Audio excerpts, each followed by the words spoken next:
Well, I will explain that. I'd also like to explain something else first. So there were times when I was the head coach at Auburn where many times, all the time actually, where you felt like you had to have it all together. You know, you're the leader, you're the one that everybody's looking at.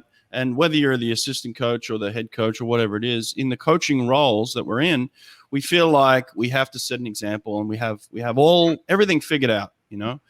You have to be on time. You have to have say the right things always at the right time. You have to have the right mood. You have to be in tune with everybody else's moods. You have to be able to pick people up and everything, you know, as coaches that we're supposed to do properly all the time. And so I felt this responsibility, this heavy weight all the time that I had to be the one that had it all figured out. If there was something going on at home, if I had some stress going on at home, I couldn't bring that to the pool. I didn't want everybody to know about that. I didn't want everybody to see that, obviously. So I had to put on this front all the time. So I was continually always walking around with this, I got it all together. I got it all figured out, no matter what was going on in my life, you know.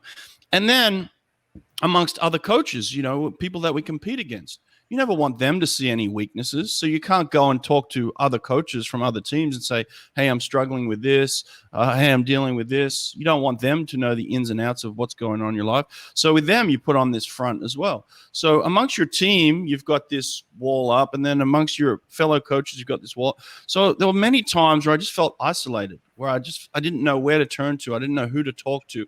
I didn't know what to do with the emotions that were going on. I didn't know what to do with the thoughts that were going on in my head.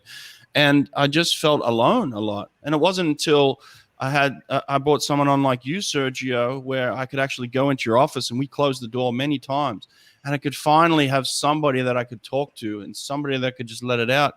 And even though at the time you were supposedly working for me or underneath me, I always felt like an equal with you. I always felt like you had so much experience. I always felt like somebody that I could trust. And that was so important to me. And I think for so long in my coaching career, I had nobody like that. I had nobody I felt like I could turn to, nobody I could trust, nobody I could talk to about the issues that were going on in my life. And I think that's a real problem amongst the coaches and the coaching fraternity, you know?